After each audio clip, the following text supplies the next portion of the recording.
करते हैं level of organisation पे। देखो इसमें एक सिंपल सी चीज बताऊंगा जो आपको पहले से पता भी है, बस उसी से पूरी ट्रिक बना देंगे, ठीक है। देखो बहुत बेसिक है, सबको पता भी होगा कि जो सेल होती हैं, सेल मिलके बनाती हैं टिश्यू को, और आगे टिश्यू मिलके बनाता है ऑर्गन को। सेल से मिलके बना टिश्यू और टिश्यू से मिलके बना ऑर्गन, बस खत्म। अब देखो लेवल ऑफ ऑर्गेनाइजेशन में पहला क्वेश्चन कि कितने टाइप का लेवल ऑफ ऑर्गेनाइजेशन होता है, तो सिंपल है, इसी फ्लो को पकड़ लो। सेल से मिलके बना टिश्यू और टिश्यू से मिलके बना ऑर्गन, तो तीन टाइप का हो गया। पहला हो गया सेलुलर लेवल, और दूसरा हो गया टिश्यू लेवल, और तीसरा हो गया ऑर्गन सिस्टम लेवल, बस खत्म। अब देखो कैसे बताएं कि कौन से फाइलम में किस टाइप का ऑर्गेनाइजेशन है, तो सिंपल है, आपने उसी बेसिक फ्लो को पकड़ लेना है कि सेल से मिलके बने टिश्यू और टिश्यू से मिलके बने ऑर्गन। अब इस फ्लो में देखो सेल है जो, वो कौन से नंबर पे आ रहा है फ्लो में, वो आ रहा है पहले नंबर पे, मतलब 1। तो सिंपल है कि जो सेलुलर लेवल ऑफ ऑर्गेनाइजेशन होगा वो होगा सिर्फ एक फाइलम में। अब अपने फ्लो में देख लो, पहले नंबर पे कौन सा फाइलम आ रहा है, पोरीफेरा, और वो होगा एक में, मतलब सिर्फ पोरीफेरा में। तो पोरीफेरा में हो गया सेलुलर लेवल ऑफ ऑर्गेनाइजेशन। अब नेक्स्ट चलते हैं टिश्यू लेवल पे। अब देख लो अपने फ्लो में टिश्यू कौन से नंबर पे आ रहा है, सेल पहले पे, मतलब टिश्यू दूसरे पे, मतलब 2। तो टिश्यू लेवल ऑफ ऑर्गेनाइजेशन होगा 2 फाइलम में। अब पहले में तो हमारा पोरीफेरा पहले से ही फिल हो चुका है, तो नेक्स्ट के 2 पकड़ लो। अब नेक्स्ट के 2 कौन से आगे, सिलेंट्रेटा और टिनोफोरा, तो ये नेक्स्ट अपने टिश्यू में कवर हो गए, और जो भी बाकी के बचे रेस्ट वो डाल दो सारे ऑर्गन सिस्टम में, ठीक है। अब प्लेटीहेल्मिन्थेस में कंफ्यूज मत होना, उसमें एनसीईआरटी में दिया हुआ है कि ऑर्गन एंड ऑर्गन सिस्टम होता है उसमें, पर इसमें आपको एग्जाम में कंफ्यूज नहीं किया जाएगा, तो इसका ऑर्गन ही याद रखना, ऑर्गन सिस्टम ही याद रखना, ठीक है।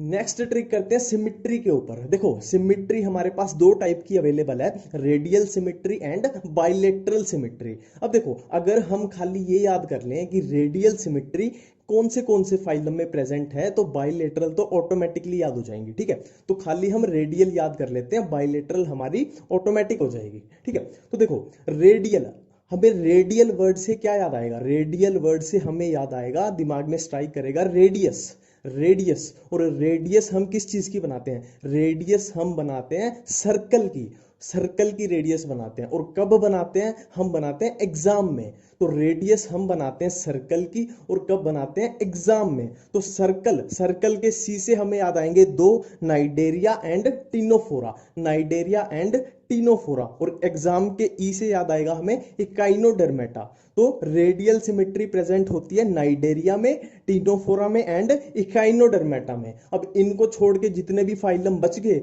रेस्ट, उनमें आ जाएगी ऑटोमेटिकली बाइलेटरल सिमेट्री। और एक पोरीफेरा का ध्यान रखना, इसमें कोई भी सिमेट्री कोई डिसाइडेड नहीं होती, वेरियस सिमेट्री होती है, ये अलग से ही है, ठीक है।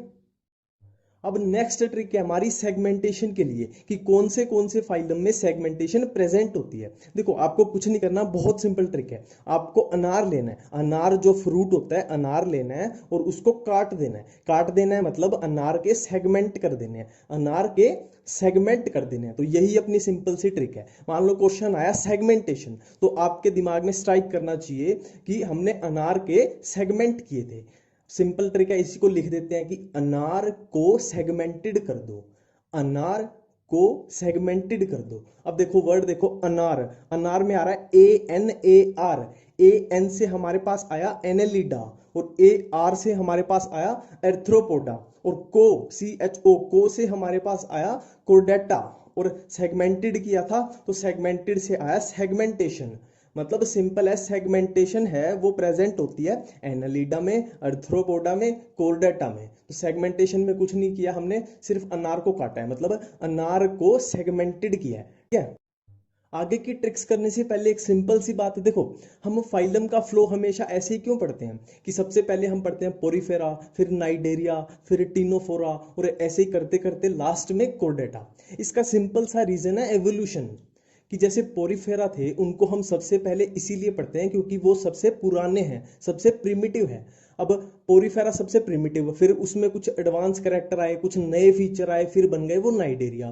फिर नाइडेरिया में कुछ एडवांस फीचर ऐड हुए, फिर बन गए वो टिनोफोरा, और ऐसे ही एडवांस होते होते हम आ गए कोर्डेटा तक, ठीक है। अब इससे हमें मिला क्या, इससे सिंपल सी बात है कि फॉर एग्जाम्पल मान लो कोई भी एक फीचर है, मान लो सर्कुलेटरी सिस्टम है। अगर सर्कुलेटरी सिस्टम पहली बार आया फॉर एग्जाम्पल एनालिडा में, तो ये अंडरस्टूड है कि एनालिडा से पहले जितने भी फाइलम आए वो उससे प्रिमिटिव हैं, तो उनसे पहले वाले फाइलम में वो सिस्टम होगा एब्सेंट, और एनालिडा के बाद जितने भी फाइलम आएंगे वो उससे एडवांस हैं। तो वो सिस्टम जैसे सर्कुलेटरी सिस्टम है, अगर एनालिडा में पहली बार आया तो एनालिडा के बाद वाले फाइलम में होगा प्रेजेंट और उससे पहले वाले फाइलम में होगा अब्सेंट। ठीक है, अगली हमारी ट्रिक है सिलोम के लिए कि कौन से फाइलम एसिलोमेट हैं, कौन से स्यूडोसिलोमेट हैं और कौन से सिलोमेट हैं।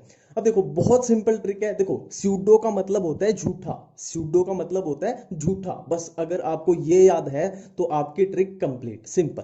देखो आपका कोई ना कोई ऐसा दोस्त होता होगा, सबका ऐसा एक दोस्त होता है जो हमेशा कुछ भी पूछ लो उससे हमेशा झूठ बोलता है, उससे कुछ भी पूछ लो वो झूठ ही बोलता है। तो सिंपल है, पूछ लो मतलब आस्क और झूठ मतलब सूडो।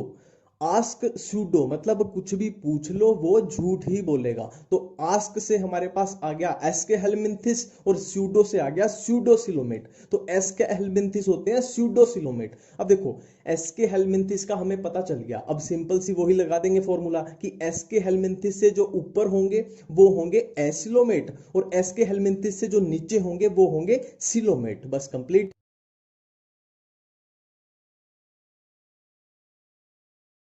तो सबसे पहले हमारे पास आता है स्पॉन्ज। तो स्पॉन्ज के एनसीईआरटी में 3 एग्जांपल दिए हुए हैं, साइकोन, स्पॉन्जिला और यू स्पॉन्जिया। तो दो तो इसके नाम से ही हो जाएंगे कि स्पॉन्ज, स्पॉन्ज में आए स्पॉन्जिला और यू स्पॉन्जिया, और एस फॉर स्पॉन्ज और एस फॉर साइकोन। तो ये अपना कंप्लीट हो गया। नेक्स्ट है सिलेंट्रेटा। देखो आप बायो के स्टूडेंट हो तो मेरे को भी पता है आपको फिजिक्स करने में कितनी दिक्कत होती होगी। तो देखो आप जब फिजिक्स करते हो तो आप दो चीजें यूज करते हो, अपना ब्रेन और जिसे लिखते हो वो पेन। ब्रेन और पेन, पर इससे बात बनती नहीं है। तो हमें जरूरत पड़ेगी गॉड की, भगवान की, गॉड की जरूरत पड़ेगी फिजिक्स के लिए। तो यही अपनी सिंपल सी ट्रिक है। देखो कोई आदमी फिजिक्स ब्रेन और पेन की हेल्प से नहीं कर सकता, कोई आदमी फिजिक्स ब्रेन और पेन की हेल्प से नहीं कर सकता, उसको गॉड की भी जरूरत पड़ेगी। तो कोई से हमारे पास आया सिलेंट्रेटा और आदमी से एडामसिया, फिजिक्स से फिसालिया, ब्रेन से ब्रेन कोरल, और से ओरिलिया, पेन से पिनेटुला और गॉड से गोरगोनिया। नेक्स्ट है टीनोफोरा। टीनोफोरा में आपको कुछ याद नहीं करना, इसके नाम से ही ऑटोमेटिक हो जाएगा। देखो टीनो से हमें याद आया टीनोप्लाना और फोरा के पी से हमें याद आया प्लूरोब्रेकिया। नेक्स्ट है प्लेटी हेलमिंथिस। देखो प्लेटी हेलमिंथिस से हमें याद आएगा प्लेट, और प्लेट में हम क्या खाते हैं, फूड, और फूड दिन में कितनी बार खाते हैं, ब्रेकफास्ट, लंच और डिनर, मतलब 3 बार। प्लेट में हम फूड खाते हैं 3 बार। तो प्लेट से हमारे पास आया प्लेटी हेलमिंथिस और फूड से हमारे पास आया फेसियोला और टीन से हमारे पास आया टीनिया। Next SK helminths. तो देखो अगर आप एनसीईआरटी में एसके हेलमिंथिस को देखते हो तो एनसीईआरटी में ये डायग्राम दिया हुआ है। तो इस डायग्राम में अगर आप ध्यान से देखोगे तो ये हुक जैसी स्ट्रक्चर बन रही है, और ये हुक की शेप कैसी है, थोड़ी राउंड राउंड सी है। तो हमारे पास क्या है, हमारे पास है राउंड शेप का हुक। तो हमें क्या करना है, ये बीच में खाली है, हमें इसको फिल कर देना है।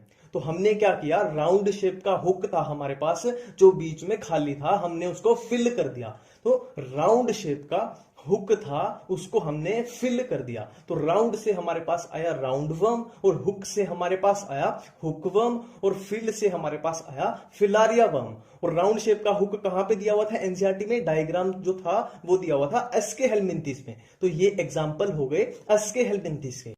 Next Annelida. बहुत सिंपल ट्रिक है। देखो एक नर ने नारी के साथ फेरे लिए, एक नर मतलब एन नर, और उसने नारी के साथ फेरे लिए। अब एन से हमारे पास आया एनालिडा, और नर से हमारे पास आया नाइरिस, और नारी से हमारे पास आया हिरुडिनेरिया, और फेरे से हमारे पास आया फेरेटिमा। नेक्स्ट है अर्थ्रोपोडा। देखो अर्थ्रोपोडा में तो कोई ट्रिक बनाने की जरूरत ही नहीं है क्योंकि इसमें तो ऑटोमेटिक है, ट्रिक बनी बनाई है। देखो एनसीईआरटी में अर्थ्रोपोडा के जितने भी एग्जांपल दिए हुए हैं आपको सबका मतलब पता होना चाहिए। मतलब सिंपली आप एक एक को गूगल पे डाल के देख लो कि उसको हिंदी में हम क्या बोलते हैं। सिंपल है, अगर किसी को उनके हिंदी मीनिंग नहीं पता तो उनको हिंदी में डाल के देख लो आप कि उनको क्या बोलते हैं। तो सिंपल है, आपके घर में जो भी या घर के आसपास जो भी कीड़े मकोड़े मच्छर मक्खी तितली टिड्डी जो भी पाई जाती है सबको डाल दो अर्थ्रोपोडा में। यही इसकी सिंपल सी ट्रिक है, एक बार इसको अप्लाई करके देखना। नेक्स्ट है मोलस्का। देखो बहुत सिंपल ट्रिक है। एक मोल है और उस मॉल में सितंबर और अक्टूबर मंथ में पिंक कलर के एप्पल मिलते हैं। एक मॉल में सितंबर और अक्टूबर मंथ में पिंक कलर के एप्पल मिलते हैं और एप्पल को हम कैसे चबाते हैं? दांत से। तो एप्पल को हम दांत से चबाते हैं। तो मॉल में सितंबर और अक्टूबर मंथ में पिंक कलर के एप्पल मिलते हैं और उन एप्पल को हम दांत से चबाते हैं। ठीक है, तो मोल से हमारे पास आया मोलस्का, मतलब ये ट्रिक है मोलस्का के लिए। और सितंबर से हमारे पास आया सेपिया, अक्टूबर से आया ऑक्टोपस, पिंक से आया पिंक टाडा, एप्पल से हमारे पास दो आए एप्पल स्नेल और एप्लीजिया, और दांत से हमारे पास आया डेंटेलियम और चबाते से आया केटोप्लूरा। नेक्स्ट है इकाइनोडर्मेटा। अब देखो, सबको पता है कि जो बायो की इकोलॉजी यूनिट है वो फिजिक्स की ऑप्टिक्स से आसान है। बायो की इकोलॉजी फिजिक्स की ऑप्टिक्स से आसान है। अब यही क्वेश्चन मैं आपसे पूछ रहा हूं कि इकोलॉजी ऑप्टिक्स से आसान क्यों है? यही अपनी ट्रिक है सिंपल सी। देखो, इकोलॉजी ऑप्टिक्स से आसान क्यों है? अब इकोलॉजी से हमारे पास आया इकाइनस, और इकाइनस हमें याद दिला देगा ऑटोमेटिकली कि ये ट्रिक है इकाइनोडर्मेटा की, तो उसको अलग से याद करने की जरूरत नहीं है। तो इकोलॉजी से हमारे पास आया इकाइनस, ऑप्टिक्स से हमारे पास आया ओफ्यूरा। ये आसान है, आसान के ए एस से हमारे पास आया एस्ट्रियाज, और ए एन से हमारे पास आया एंटेडन, और क्यों है सी यू से हमारे पास आया क्यूक्यूमेरिया। नेक्स्ट हेमिकोर्डेटा। तो देखो, ह्यूमंस बालों में सरसों का तेल लगाते हैं, सबको पता है, ये बात सिंपल है। ह्यूमंस बालों में सरसों का तेल लगाते हैं। तो ह्यूमंस से हमारे पास आया हेमिकोर्डेटा, और बालों से हमारे पास आया बेलेनोग्लोसस, और सरसों से हमारे पास आया सेक्कोग्लोसस। नेक्स्ट यूरोकोर्डेटा। तो देखो, सबको पता है यूएसए की करेंसी क्या है? डॉलर है। ठीक है, यही अपनी सिंपल सी ट्रिक है। यूएसए की करेंसी क्या है? डॉलर। तो यू से हमारे पास आया यूरोकोर्डेटा, और एस से हमारे पास आया साल्पा, ए से हमारे पास आया एक्सीडिया, और डॉलर से हमारे पास आया डोलियोलम। नेक्स्ट है सिफेलोकोर्डेटा। तो देखो, इसमें जो ये वर्ड है सिफेलो, इसका मीनिंग क्या होता है? अब ये आप ये गूगल पे अभी जाके चेक भी करना। ठीक है, सिफेलो का मतलब होता है हेड रीजन, जो ब्रेन का रीजन होता है। ठीक है, तो यही अपनी सिंपल सी ट्रिक है कि सिफेलो का मतलब होता है ब्रेन का रीजन। सिफेलो मतलब ब्रेन, तो सिफेलो से हमारे पास आया सिफेलोकोर्डेटा, और ब्रेन से हमें याद आ जाएगा ब्रेंकियोस्टोमा। नेक्स्ट है साइक्लोस्टोमेटा। तो देखो, साइक्लोस्टोमेटा वर्ड से हमें याद आना चाहिए साइक्लोन। साइक्लोन मतलब चक्रवात। तो साइक्लोन आता है, आपको भी पता है क्या होता है, जितने भी एनवायरनमेंट में पार्टिकल्स हैं वो सारे मिक्स हो जाते हैं जब साइक्लोन आता है। ठीक है, बस इतनी सी सिंपल सी ट्रिक है। देखो, साइक्लोन क्या करता है? Mixes particles. Cyclone mixes particles. Cyclone से हमारे पास आया साइक्लोस्टोमेटा, मिक्सिस से हमारे पास आया मिक्सिन, और पार्टिकल्स से हमारे पास आया पेट्रोमाइजोन। अब नेक्स्ट देखो, देखो एनसीईआरटी में फिश दो ही टाइप की दी हुई है, एक कॉन्ड्रिक्थीज और एक ऑस्ट्रिक्थीज। तो अगर हम सिंपली ये याद कर लें कि कॉन्ड्रिक्थीज के अंडर कौन सी फिश आती है, तो ऑटोमेटिकली जो कॉन्ड्रिक्थीज में नहीं आती वो चली जाएंगी ऑस्ट्रिक्थीज में। तो कॉन्ड्रिक्थीज हम याद कर लेते हैं। देखो, बहुत सिंपल ट्रिक है। देखो, क्रिमिनल को कहां रखा जाता है? जेल में। जेल मतलब प्रिजन, तो क्रिमिनल को रखा जाता है प्रिजन में। तो C for criminal, C for chondrichthyes. अब प्रिजन को पकड़ लेते हैं। देखो, प्रिजन में प्री से हमारे पास आया प्रिस्टिस, प्री से हमारे पास आया प्रिस्टिस, और प्रिजन का लास्ट वर्ड है ओन, मतलब जिस भी फिश के पीछे ओन आया वो सारी जाएंगी कॉन्ड्रिक्थीज में, जैसे कि स्कोलियोडोन, कैरकैरोडोन और ट्राइगोन। तो ये कॉन्ड्रिक्थीज फिश होगी हमारे पास चार, जो एनसीईआरटी में दी हुई है। अब इससे अलग जो भी बची वो सारी जाएंगी ऑस्ट्रिक्थीज में। नेक्स्ट है अम्फीबिया। तो देखो, एम्फीबिया के लिए बहुत सिंपल ट्रिक है। एक बंदा था बूफो राणा, एक बंदा था जिसका नाम था बूफो राणा, और वो कहां का था? वो था हरियाणा का। तो बूफो राणा कहां का था? हरियाणा का, और उसको समंदर देखने की बहुत इच्छा थी। तो बूफो राणा था हरियाणा का, और उसको समंदर देखने की इच्छा थी। तो बूफो से हमारे पास आया बूफो, और राणा से हमारे पास आया राणा, और हरियाणा से हमारे पास आया हाइला, और समंदर से हमारे पास आया सैलमेंदर, और इच्छा से हमारे पास आया इख्तियोफिश। अब नेक्स्ट एम्फीबिया के बाद हमारे पास बचते हैं रेप्टाइल्स, बर्ड्स, मैमल्स। देखो, इनके एग्जाम्पल्स को मैं ट्रिक्स की हेल्प से याद करने की एडवाइस कभी भी नहीं दूंगा। अभी आपको ये लगे कि यार इससे ट्रिक बनी नहीं होगी, बहाना लगा रहा है, तो कुछ भी है वो भी मेरे को एक्सेप्टेड है, आप कमेंट में खुल के बोल सकते हो। पर दिक्कत ये है, अगर आप इस चीज की भी ट्रिक लगा रहे हो कि जो तोता, चिड़िया, कौवा, ये बर्ड्स में आते हैं, इसको भी आप ट्रिक से याद कर रहे हो, तो बहुत बड़ी दिक्कत है।